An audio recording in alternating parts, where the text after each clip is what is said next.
पुराने जापान के दक्षिण में 3 मोंग रहा करते थे।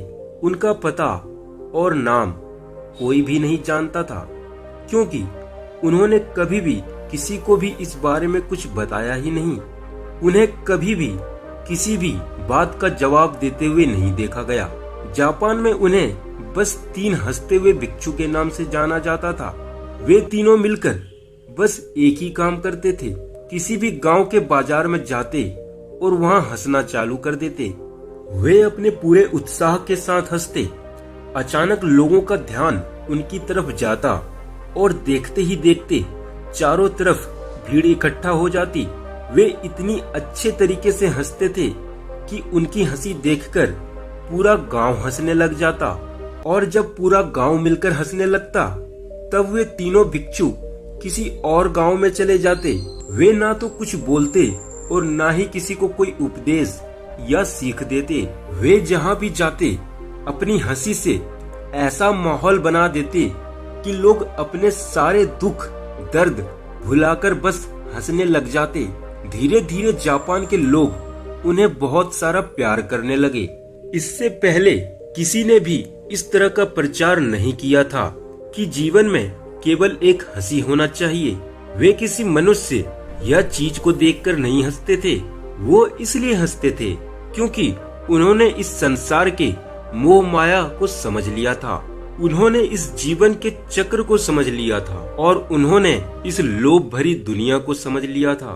उन्होंने एक भी शब्द का उपयोग करे बिना पूरे जापान में अपना आनंद फैलाया था। उन्होंने एक भी शब्द का उपयोग किए बिना पूरे जापान में अपना आनंद फैलाया था। लोग उनका नाम पूछते तो वे केवल हंसते, इसलिए उनका नाम पड़ गया था 3 हंसते हुए मोंग, यानी द लाफिंग मोंग।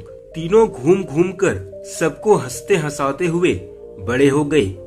एक रात जब वह एक गांव में ठहरे हुए थे, तो उन तीनों में से एक की मृत्यु हो गई।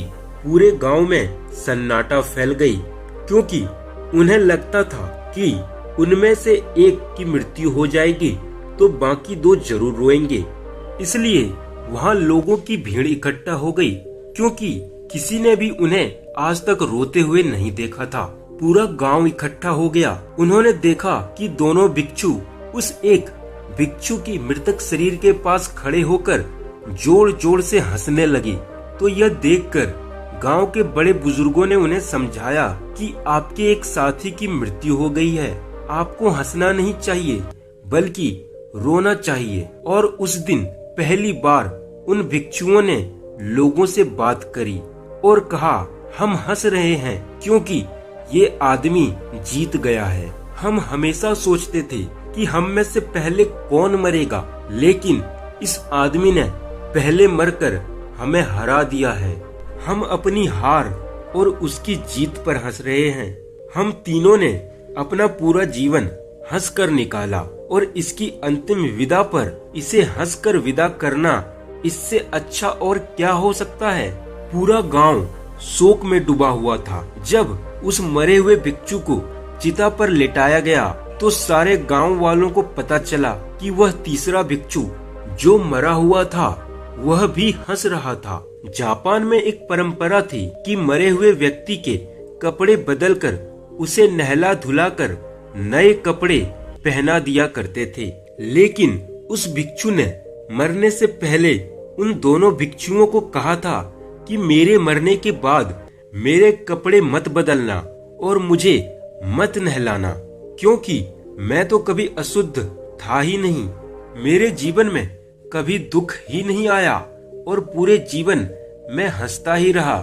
जब उस तीसरे भिक्षु के शरीर पर आग लगाया गया, तब गांव वालों को पता चला कि उस भिक्षु के कपड़ों में कुछ चीनी पटाखे थे और आग लगने पर वह आसमान में उड़कर अलग अलग रंगों में फैल गए। और यह सब देखकर पूरा गांव एक बार फिर से हंसने लगा और चारों तरफ हंसी का माहौल बन गया। दोस्तों, अगर आपको ये वीडियो अच्छी लगी तो प्लीज इसे लाइक शेयर सब्सक्राइब जरूर करें। तो चलिए फिर मिलते हैं ऐसे ही और वीडियो के साथ। तब तक के लिए धन्यवाद।